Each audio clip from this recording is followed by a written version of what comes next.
দেখুন, বাজেটে সরকার সরকারি কর্মচারীদের একটা দীর্ঘদিনের বঞ্চনার ডিএ 20% ইনক্রিজ করেছে, কিন্তু সমকাজের সমবেতনের যেটা পর্যায়ে আছে সেক্ষেত্রে কিন্তু আর যারা কন্ট্রাকচুয়াল সরকারি কর্মচারী যারা ছিলেন, যারা কন্ট্রাক্টে ছিলেন, সরকারি কাজ করতেন, তাদের সেভাবে দিশা দেখাতে পারে। কিন্তু এই সরকার যখন বিরোধী দলের আসনে ছিল তারা বলেছিলেন ক্ষমতায় আসলে কেন্দ্রীয় সমহারে ডিএর ব্যবস্থা করা হবে, সেটা দিয়ে আজকে ব্যর্থ। শুধু তাই নয়, সিভিক ভলেন্টিয়ার থেকে শুরু করে আশাকর্মী যারা আছে তাদের কিছু হয়তো সাম্মানিক বাড়ালেও আমরা যদি আশাকর্মীদের বিভিন্ন রাজ্যে দেখি তাদের ক্ষেত্রে যে যারা যে সাম্মানিক পায় আমাদের রাজ্যে সেই অর্থ পায় না। এবং সিভিক ভলেন্টিয়াররা কোন অংশে একটা কনস্টেবলের থেকে কম কাজ করে না, তাদের যে সাম্মানিক বাড়ানো হচ্ছে সেটা আমাদের কাছে কম হচ্ছে। দীঘায় যখন জগন্নাথ মন্দির বা জগন্নাথ ধাম বা নিউ টাউনে বিগত সরকার যে দুর্গাঙ্গন করার পরিকল্পনা নিচ্ছিল, বর্তমান যারা শাসকে আছে তারা তখন বিরোধীরা আসনে ছিল, তখন তারা বলেছিল যে রাষ্ট্রীয় টাকা বা জনগণের ট্যাক্সের টাকা থেকে এই ধরনের ধর্মকর্ম কাজ করা যায় না। আর আমরা দেখছি এই বাজেটে বিভিন্ন ধর্মস্থানে সংস্কার থেকে শুরু করে বিভিন্ন প্রজেক্ট হচ্ছে, ঘুরে ফিরে সেই মানে জাস্ট মানুষই এক তো শুধু ড্রেসটা চেঞ্জ করার জন্য দেখতে পাচ্ছি। যে বিষয়টা লক্ষ্য রাখছি, অনেক প্রতিশ্রুতি দিয়েছে এখানে, ব্লু ইকোনমির কথা বলেছে, সুনীল অর্থনীতির কথা বলেছে, অর্থশাস্ত্রের কথা বলেছে, কিন্তু বাস্তবিক অর্থে এটা কতটা রূপ পাবে সেটা এখন দ্বিধাদ্বন্দ্বের মধ্যে আছে।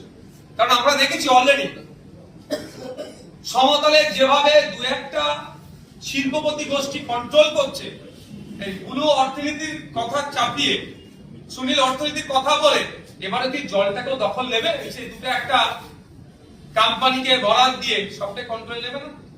আর ম্যাক্সিমাম জায়গা দেখলাম পিপিপি মডেলের কথা বলা হচ্ছে, শুনতে খুবই ভালো লাগে, পাবলিকের উপরে পাবলিক এখানে ইনভলভ হচ্ছে, কিন্তু এখানে সেই ধরনের পলিসি আমি দেখতে পাই না যেটা আমাদের পাড়া যিনি মাসে ৬,০০০ টাকা ইনকাম করতে তার অনেকটা কষ্টকর হয়ে ওঠে, সেও এই সরকারি পিপিপি মডেলের সে অংশগ্রহণ করতে পারুক, এ ধরনের মডেল নাই।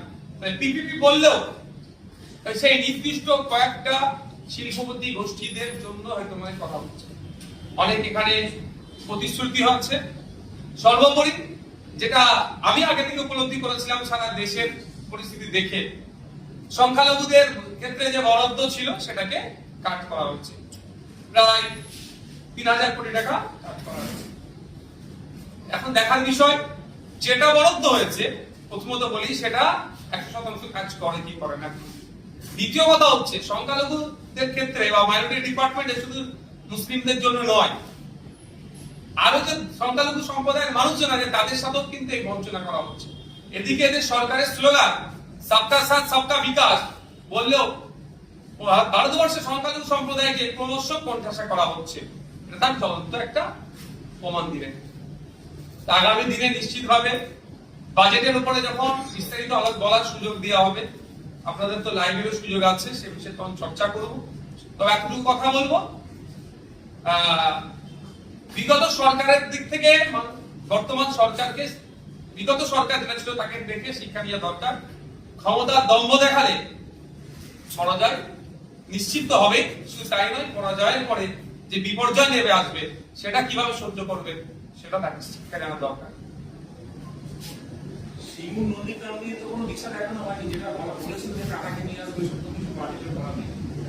গভর্নর স্পিচের উপরে নন্দীগ্রামকে নিয়ে চর্চা হয়েছে, সিঙ্গুরকে নিয়ে চর্চা হয়েছে। নন্দীগ্রামের জন্য শুধুমাত্র একটা ব্রিজের নির্মাণের কথা উল্লেখ আছে। দেখুন, বিজেপির মুখ থেকে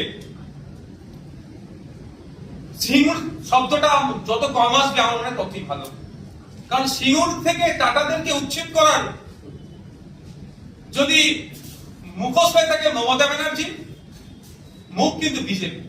আমরা দেখেছি আজ টাটা সিঙ্গুর থেকে বিতাড়িত হওয়ার ফলে পশ্চিমবাংলার শিল্পের সর্বনাশ হয়েছে।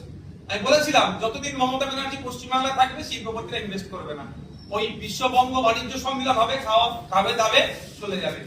এখনো পর্যন্ত সিঙ্গুরকে নিয়ে সে দিশা দেখাতে পারেনি। আর সর্বোপরি কোন মুখে দিশা দেখাবে?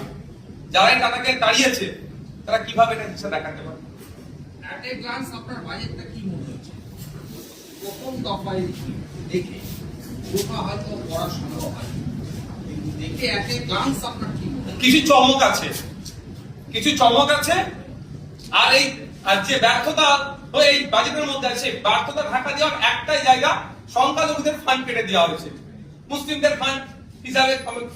ফলে যারা বিজেপিকে নিয়ে এসছে একটা অংশ, একটা হেভি অংশকে ভোট দিয়ে নিয়ে এসছে এই রাজ্য সরকারের দ্বিচারিতা, অন্যায়, অত্যাচারের বিরুদ্ধে বিগত সরকারের, আর যে অংশের ভোটটা বিজেপিকে নিয়ে এসছে তারা দেখাবে যে মুসলিমদেরকে টাইট দেওয়া হচ্ছে, এটাতে চাপা দেওয়ার জন্যই সংখ্যালঘুদের ফান্ডে কাট করেছে। আচ্ছা, নির্দিষ্ট করে ওই কোশ্চেনটাই করবো। সংখ্যালঘু দপ্তর, মাদ্রাসা শিক্ষা দপ্তর, তার যে বরাদ্দ তার প্রায় 50% নিচে নেমে গেছে। আগের সরকারের এই যে বরাদ্দ ছিল এবং এই সরকারের যে কমানো হলো, আগের এবং এখনকার কিভাবে বিশ্লেষণ করবো? দেখুন, এই বাজেটের যে সমস্ত দিকগুলো ব্যর্থতা আছে, দুর্বল জায়গাগুলো ঢাকা দেওয়ার অস্ত্র ওটাই, আর কোনো চর্চা হবে না, ওটাই অস্ত্র। এই দুর্বলতা ঢাকা দেওয়ার জন্য সংখ্যালঘুরা রেডি আছে, এক নম্বর। দ্বিতীয় কথা, সংখ্যালঘুদেরকে মানে সংখ্যালঘু মুসলমানদেরকে টাইট দিতে গিয়ে বাকি যারা সংখ্যালঘু সম্প্রদায়ের অন্তর্ভুক্ত তারা আজকে টাইট হচ্ছে। তৃতীয়ত, যে বাজেটটা আজকে রেখেছে এর তো আমি চরম বিরোধিতা করছি, কারণ প্রত্যেকটা ডিপার্টমেন্টের বাজেট বাড়লো, সংখ্যালঘু ডিপার্টমেন্টের বাজেট কমে গেল, এটা আমি চরম বিরোধিতা করছি এবং এটা নিয়ে বিবেচনা যাতে করা হয় সেটা নিয়েও আমি চর্চা করব। 3 নম্বর যে বিষয় যেটা থাকছে সেটা হচ্ছে যে বাজেট বরাদ্দ হয়েছে সেটাও যদি 100% কাজ করে সেটাও কিন্তু উপরি পাওনা হবে। কারণ এটুকু আমি বলে দিই, লাস্ট ফিনান্সিয়াল ইয়ারে 5500 কোটি টাকার উপরে সংখ্যালঘুদের স্বার্থে বরাদ্দ ছিল তৃণমূল পরিচালিত সরকারের। কিন্তু তথ্য তুলে দেখা যাবে লাস্ট 4 জাতীয় অর্থবর্ষ দেখেন 50% এরা খরচে কভার করেনি যা বরাদ্দ থাকে। শুধু তাই নয়, 20% মুসলিম যে ব্লকে বসবাস করে সেই ব্লকগুলোকে অ্যাজ মুসলিম ব্লক হিসেবে ট্রিট করিয়ে ওখানে স্কুল এডুকেশন সহ আনুষঙ্গিক ডিপার্টমেন্টে এই সংখ্যালঘু বিষয়ক মাদ্রাসা শিক্ষা দপ্তরের টাকাও খরচ করা হতো, অর্থাৎ টাকা ফান্ডের অপব্যবহার হতো। আমি আশা করবো এই সরকারের কাছে যে ফান্ডের অপব্যবহার না হয়, মিসম্যানেজমেন্ট না হয়, যে ফান্ড যার জন্য বরাদ্দ হয়েছে হেড টু হেড সেটা খরচ করা হোক এবং এটা এই বৈষম্যের হাত থেকে, কারণ বঞ্চনার হাত থেকে বাংলার মানুষ সহ সংখ্যালঘুদেরকে মুক্ত দেওয়া হোক। কারণ গভর্নর স্যার তার স্পিচে বলছে আপনার ধর্মনিরপেক্ষতার চরিত্র বজায় রাখার কথা। যদি ওটাই হয় এবং প্রত্যেকটা ধর্ম জাত বর্ণের ঊর্ধ্বে গিয়ে একটা গুড গভর্নেন্স উপহার দেওয়ার কথা বলছে, তো এখানে নির্দিষ্ট করে সংখ্যালঘু সম্প্রদায় মুক্ত যারা আছে তাহলে সরকারের দ্বারাই তারা বৈষম্যের শিকার হচ্ছে। আর এই সরকার সংবিধানকে সামনে রেখে শপথ নিচ্ছে, আশা করবো সংবিধান সম্মত কাজ করবে। সংবিধান যে রাইটস গুলো দিয়েছে একজন সাধারণ নাগরিকের উপরে, একজন সংখ্যালঘুর উপরে, একজন এসটি এসসির উপরে, সেটা যাতে যথাযথ ফুলফিল হয় সেটা নজর রাখবে। বিজেপি বহুবার পরিযায়ী শ্রমিক নিয়ে অনেক সমালোচনা করছে আগের সরকারে, এই বাজেটে কি পরিযায়ী শ্রমিকদের নিয়ে কোনো দিশা দেখানো হয়েছে? এখানে নতুন কলকারখানা তৈরি হবে, কর্মসংস্থান তৈরি হবে পরিযায়ী শ্রমিকদেরকে ছাড়তে, যাতে ওরা এখানে কাজ করে, কিন্তু এখনই তো এটা সম্ভব নয়। আজকে বললি কালকে একটা এখানে কোম্পানি আসবে, শিল্পপতি গোষ্ঠী আসবে, ইনভেস্ট করলো, কালকে সেটা হয়ে যায় না, সময় লাগে। এই মুহূর্তে পরিযায়ী যারা আছেন তাদের বিভিন্ন ভাবে ভিন রাজ্যে যারা আছে তাদের প্রোটেকশন দেওয়ার ব্যাপারে কোনো শব্দ খরচা করলেন না। কিন্তু inter state migrant labour act আছে 1979, এক্সাক্ট সরকার মনে করছে না, inter state migrant workman labour act আছে।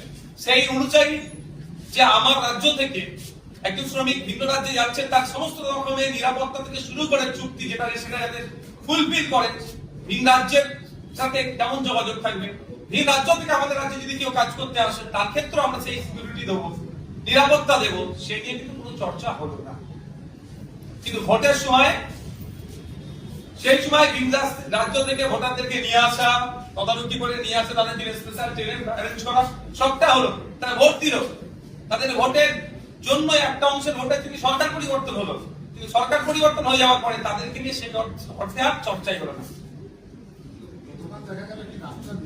পরিবর্তন হলো দেখো, যারা ডাস্টবিনের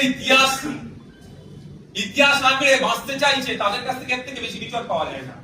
হোসেন শহীদ সোহরাওয়ার্দী আর হাসান সোহরাওয়ার্দীর মধ্যে যারা ঠিক না করতে পারে তাদের কাছ থেকে আর বেশি আশা করাটা আমাদের বৃথা। ঠিক যেভাবে ওই 1 লাখের ফ্রিজের মধ্যে নাকি গোমাংস ছিল, পরে টেস্ট করে দেখেছে ল্যাবরেটরিতে ওটা গোমাংস নয়, কিন্তু তাকে তো খুন করে দিল, ঠিক এটাই হলো। এর বাইরে কিছুই নয়। সংখ্যাগরিষ্ঠ যেখানে সংখ্যালঘু সম্প্রদায়ের মানুষ একটু বেশি বসবাস করে, সেই জায়গাটায় নামটা পরিবর্তন করলো, কাকার নাম হলো কি আর চাচার নাম হলো, ব্যাপারটা নয়, পরিবর্তন করে এই যারা উগ্র মানসিকতা নিয়ে চলছে তাদেরকে একটু অক্সিজেন দিল। আর এই সরকারের ব্যর্থতা যত এই 1.5-2 মাসে যেটা হয়েছে সেটাকে ঢাকা দেওয়ার চেষ্টা মাত্র, আর কিছু নয়। আমরা আশা করবো, আমরা চিফ মিনিস্টারকে চিঠি করবো যে অবিলম্বে যে হাসান সোহরাওয়ার্দীর যে অবদান, সে অবদানকে স্বীকৃতি দিয়ে তার নামটা পুনরায় আবার সেখানে ফিরিয়ে আনা উচিত।